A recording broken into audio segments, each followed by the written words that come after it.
Sospeso il servizio di prevenzione oncologica alla LILT di Favara. A dirlo lo stesso responsabile locale, il professor Gaetano Cusumano. La sospensione è dovuta alla mancanza di locali. La Lega Italiana Lotta contro i Tumori da circa 6 anni è ospite presso i locali dell'Anfas Onlus, siti in viale Berlinguer. Adesso l'Associazione Nazionale Famiglie di Persone con Disabilità Intellettiva e o Relazionale necessita del pieno possesso delle 2 stanze date alla LILT. Professore Cusumano, delegato di Favara per la Lega Italiana per la lotta contro i tumori. Dopo i 6 anni di servizio di visita e di ecografia presso i locali LILT di Viale Berlinguer,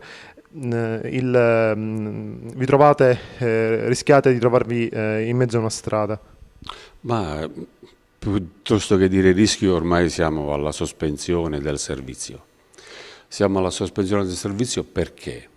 Perché noi lì all'Anvas siamo stati ospiti, la richiesta dell'ospitalità era per soli 3 mesi, poi si è protratta per un tempo abbastanza lungo, più di 1 anno e mezzo che siamo lì all'Anvas. Naturalmente c'era l'impegno dell'amministrazione comunale, della sindaca attuale, Rosario Manganella, a trovarci un locale idoneo dove poter espletare la nostra attività di servizio e di volontariato alla città. Perché noi non chiediamo chissà che cosa, chiediamo un locale dove effettuare un servizio di volontariato alle donne e alla città di Favara. Ci diceva più di 40 pazienti al mese. Sì, più di 40 pazienti al mese di donne che frequentano il nostro centro per la visita preventiva per le malattie tumorali al seno. Più di 40. Noi annualmente assistiamo più di 500 donne. Non solo, ma c'è il controllo delle mammografie, effettuiamo anche un altro servizio importante, quello del trasporto delle persone ammalate oncologiche presso i laboratori radiologici di Bagheria, e questo è altrettanto importante. Perché? Perché le persone che devono effettuare la radioterapia per 30-40 giorni di seguito hanno bisogno di un accompagnatore. Invece in questo modo, con un pulmino della LILT, vengono prelevate a Favara, accompagnate a Bagheria e lì di nuovo riportati a casa. Quindi con un costo irrisorio e un servizio efficiente. Dovesse chiudere il centro, quali sarebbero le conseguenze del servizio a Favara e nei dintorni? Io credo che le conseguenze siano gravi. Perché? Perché molte donne rinunceranno alla prevenzione e rinunciando alla prevenzione significa abbiamo già una statistica di ogni 1500 abitanti c'è un nuovo caso di tumore. Significa che a Favara mediamente ogni anno insorgono 20 casi di tumori all'anno. Ora già noi sappiamo, e le donne lo sanno, che se noi il tumore viene scoperto in tempo utile, allora c'è un'altissima probabilità, addirittura noi diciamo che se il tumore viene scoperto quando ancora è in fase di 1 centimetro, quindi abbastanza già significa una fase tumorale di 5-6 anni, allora la probabilità di sopravvivenza è oltre il 95%.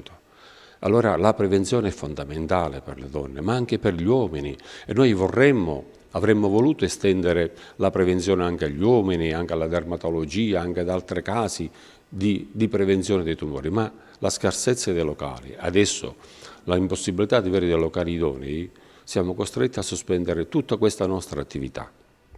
La Lega Tumore, allo stato attuale, non possiede uno spazio alternativo dove spostare le proprie attività.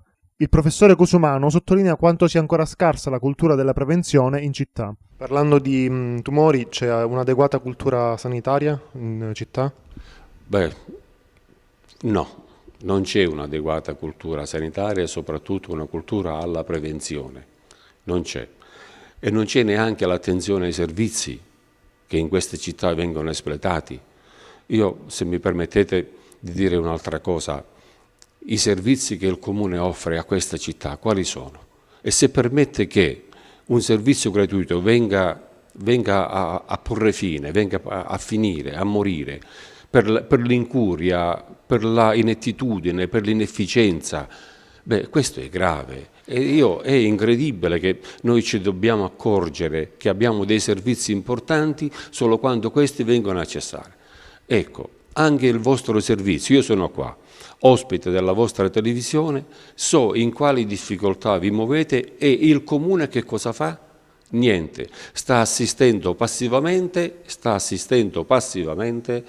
agli eventi. È un comune fermo, un'amministrazione ferma che non si accorge dei servizi e tutti quanti i cittadini di Favara ci dovremmo porre il servizio, ma il comune di Favara, quali sono i servizi che offre a questa città? Adesso il responsabile locale della Lilt Favara chiede al primo cittadino di rispondere alle loro richieste e a quelle della comunità che su di loro fa affidamento. Chiediamo un locale dove poter espletare questo servizio. 2 stanze. 2 stanze e un bagno, niente di più. Dovrebbe essere un obbligo del comune fornire servizi a questa città.